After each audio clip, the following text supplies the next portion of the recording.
Waalaikumsalam. Selamat siang teman-teman semua. Hai teman-teman, kembali lagi nih sama aku Eva dalam acara Esamu Podcast. Esamu Podcast kali ini disponsori oleh Bank Jateng. Terima kasih Bank Jateng. Teman-teman, tentunya saya tidak sendirian loh. Saya ditemani oleh narasumber yang sangat hebat. Beliau ini dari Tambora Indoteknik Perkasa.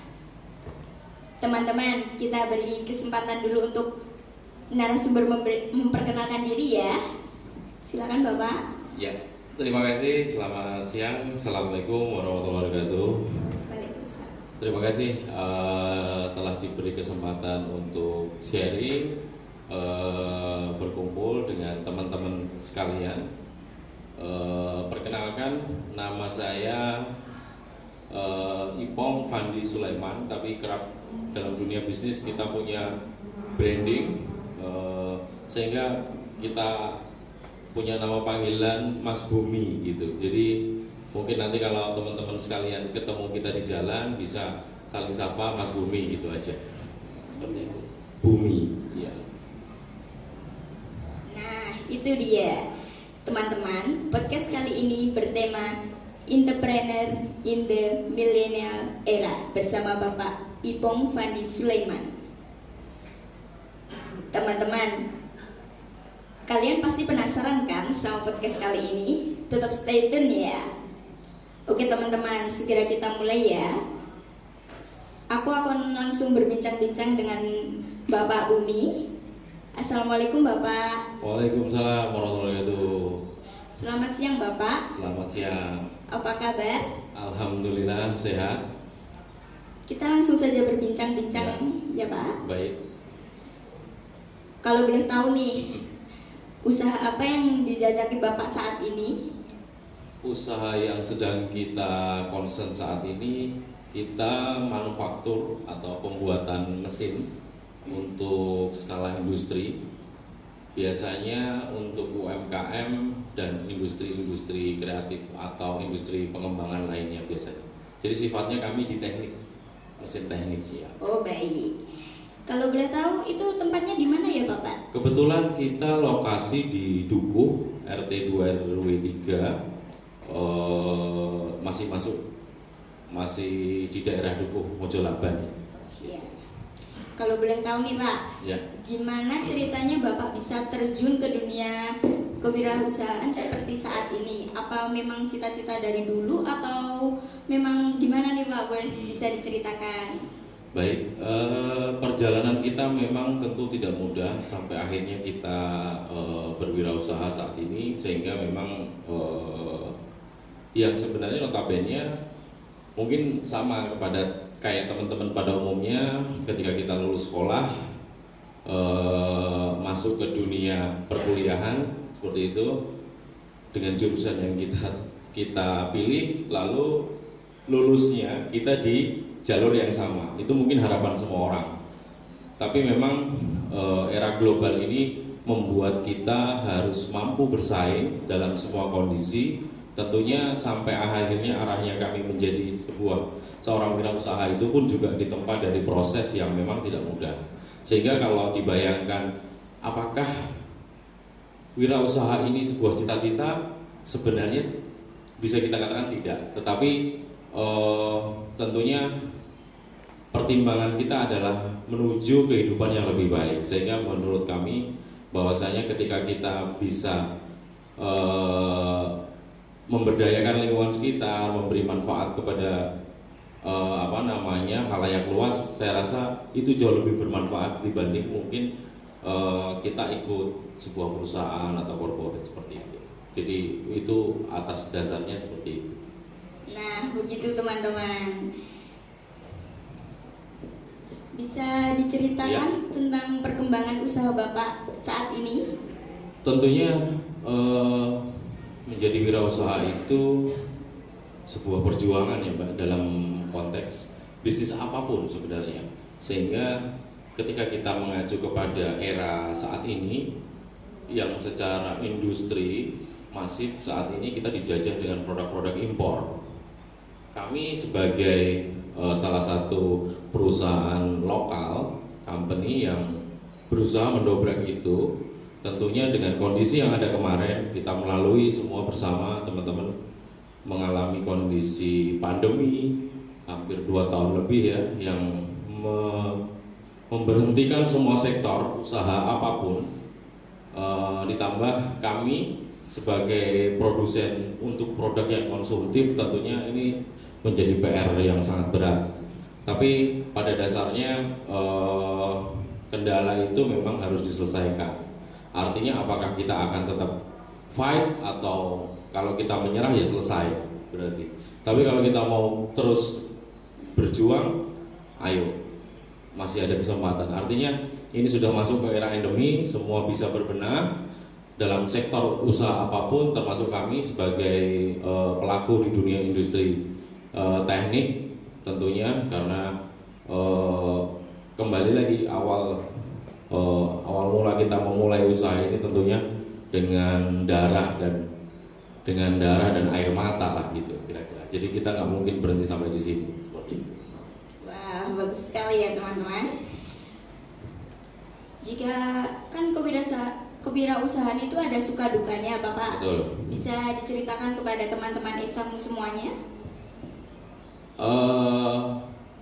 Suka duka itu tentu pasti akan dialami untuk teman-teman atau nantinya teman-teman yang punya minat ke wirausaha seperti itu, mohon maaf.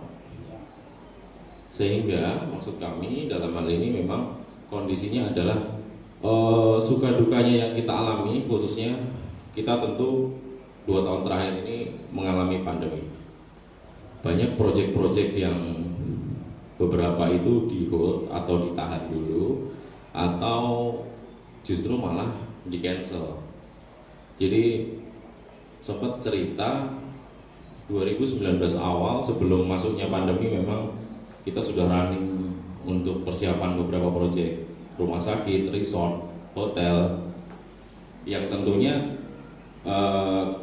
istilahnya perusahaan sudah mengeluarkan budget untuk kita ada visit, kunjungan ke klien, ketemu rekanan dan sebagainya, yang kita harusnya memanen buahnya itu di tahun depan kan gitu. Tapi sungguh tak terduga, industri apapun kemarin dikagetkan dengan adanya pandemi, sehingga benar-benar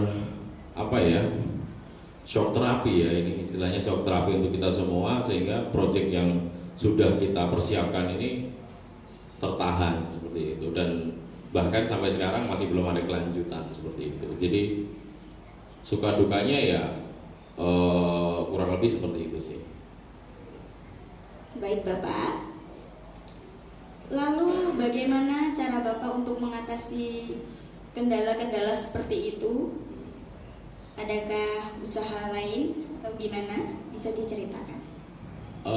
Tentunya proyeksi dari sebuah bisnis itu sendiri ya, kembali lagi. Gambarannya adalah ketika kita konsentrasi kemarin di corporate perusahaan besar, akhirnya kita berusaha untuk masuk ke segmen yang komersil, yang lebih low, artinya lebih rendah. Karena konsen kami di industri, jadi bermacam-macam divisi yang kita kerjakan. Kita ada laundry equipment, lalu ada water treatment plant, lalu ada kitchen equipment, lalu ada mesin industri untuk UMKM. Artinya dalam hal ini pengembangannya akhirnya kita menurunkan grade kita, menurunkan segmen pasar kita untuk agar tetap bertahan sampai sekarang. Artinya bertahan untuk nanti ya, artinya untuk melewati reses pandemi ini yang akhirnya menuju ke endemi ini ya, artinya sehingga segmen pasar kita yang kita rubah, mindset kita rubah untuk tetap bisa berjalan seperti itu.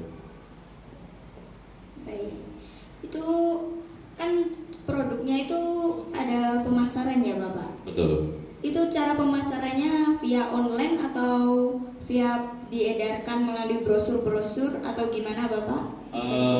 Kebetulan kalau kita Tambora Endoteknik sebagai produsen tangan pertama pembuat mesin-mesin industri, khususnya yang mau kita unggulkan di sini memang mesin laundry untuk hotel, rumah sakit, resort ataupun komersil. Nah, komersil di sini yang kita maksud adalah laundry yang mengerjakan cucian hotel.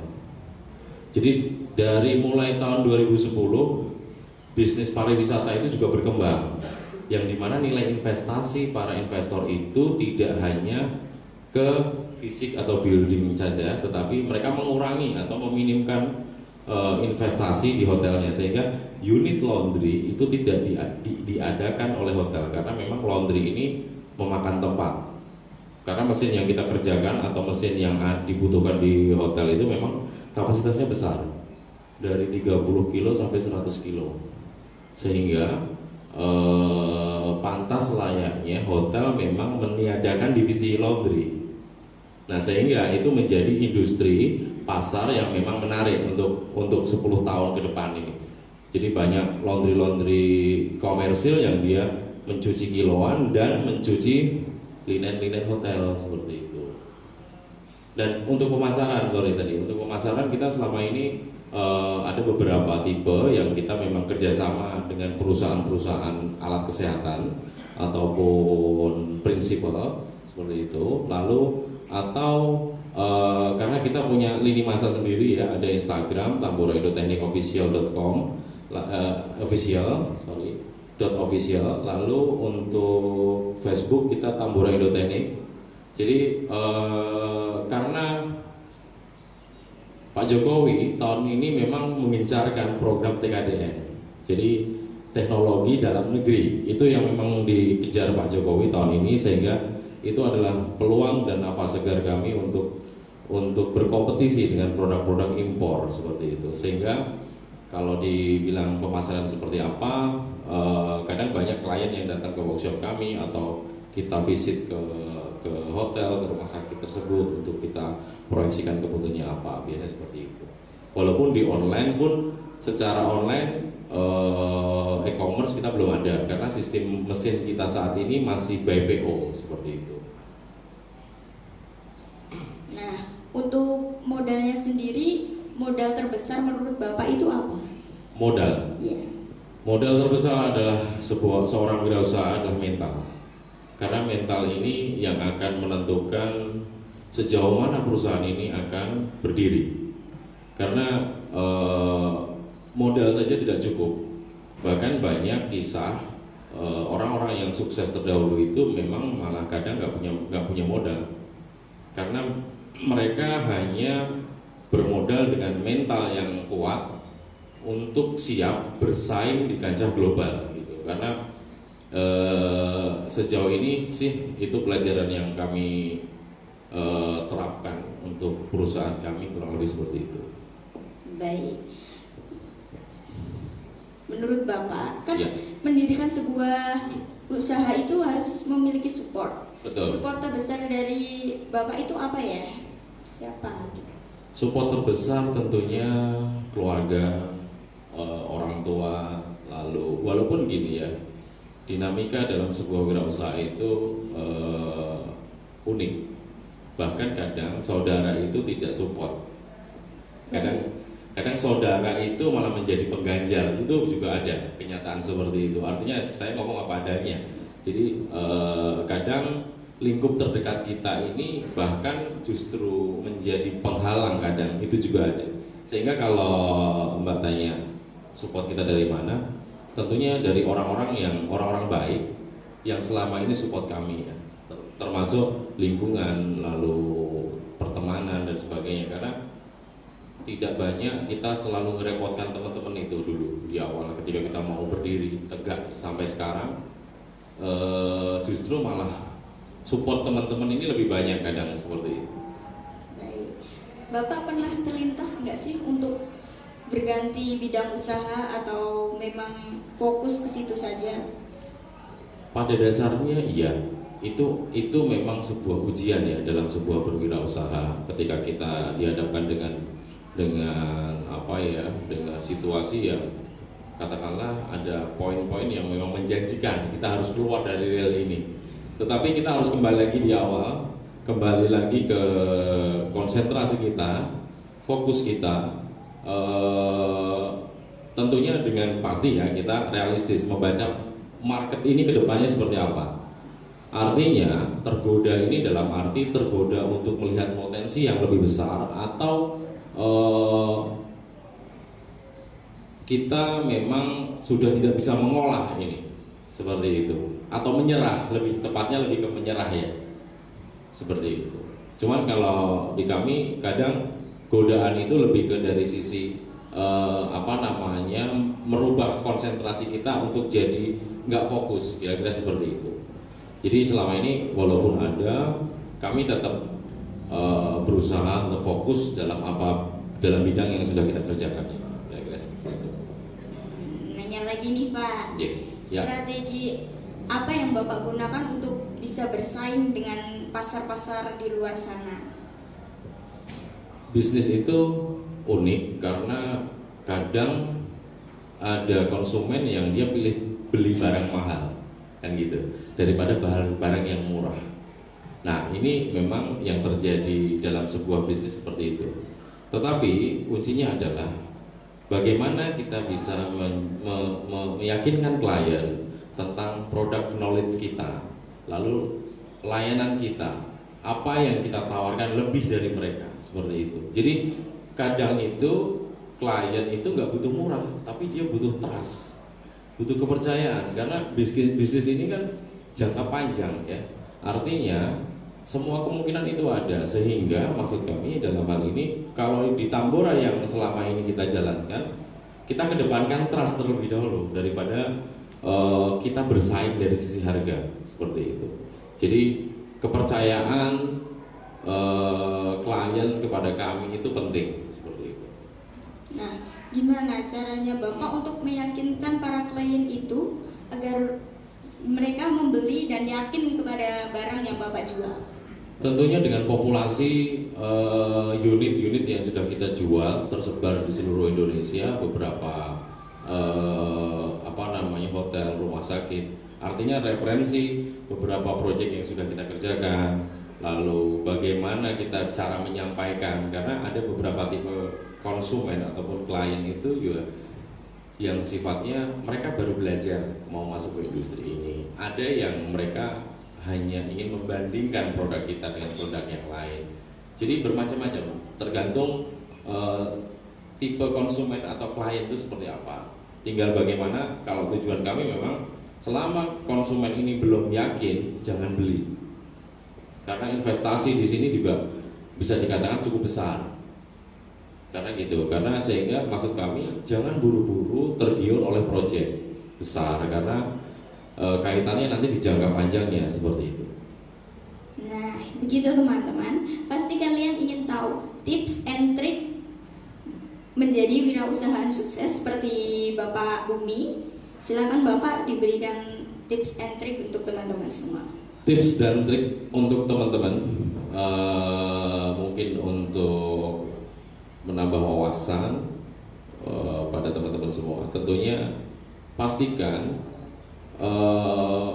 apa yang kalian tentukan itu sudah menjadi komitmen yang harus kalian lakukan dan kalian sadari itu untuk jangka panjang. Sehingga ketika teman-teman sudah yakin dan mantap, baru setelah itu kalian mulai action.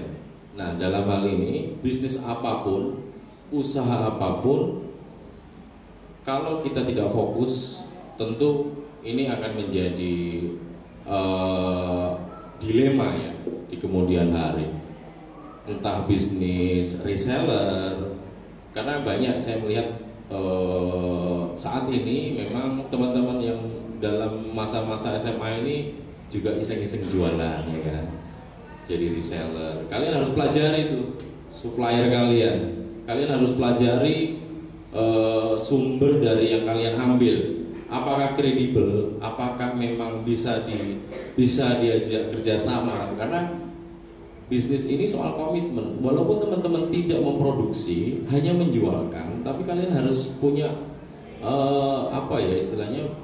punya keyakinan bahwa mereka mampu.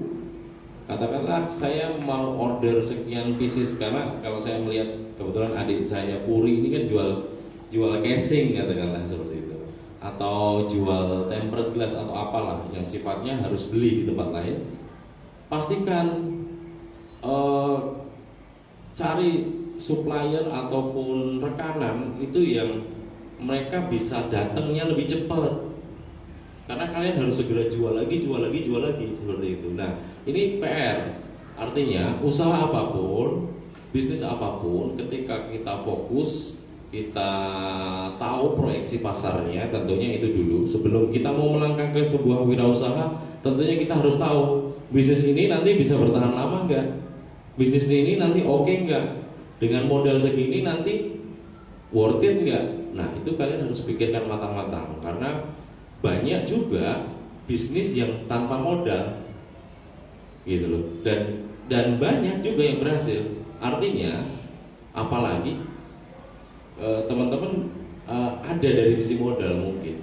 Nah, tentunya dalam hal ini yang mau saya tekankan lebih ke dari sisi sebelum kalian melangkah dalam usaha apapun, dalam bisnis apapun, tentukan proyeksinya, pasarnya, lalu alurnya, sampai nanti prosesnya kalian harus pikirkan matang-matang. Sehingga sebelum kalian start, kalian udah paham ketika nanti ada komplain di mana, ketika nanti ada kendala di mana, nah kalian udah paham itu. Artinya untuk teman-teman yang punya jiwa wirausaha, itu lebih baik. Bukan berarti pekerjaan yang lain tidak baik, tetapi itu lebih baik karena kita bisa mengatur waktu kita sendiri, mengatur jadwal kita sendiri sesuai kondisi dan keadaan kita, seperti itu. Kurang lebih seperti itu. Baik, terima kasih Bapak. Oke teman-teman, jadi menjadi wirausahawan yang sukses seperti Bapak Bumi ini, kita harus memiliki mental yang sangat kuat dan kita harus fokus terhadap bidang apa yang kita inginkan atau kita ingin wujudkan di masa depan nanti. Makanya kita harus banyak belajar dari wirausahawan yang sudah sukses seperti Bapak Bumi ini untuk menjadi suri tauladan kita untuk kedepannya.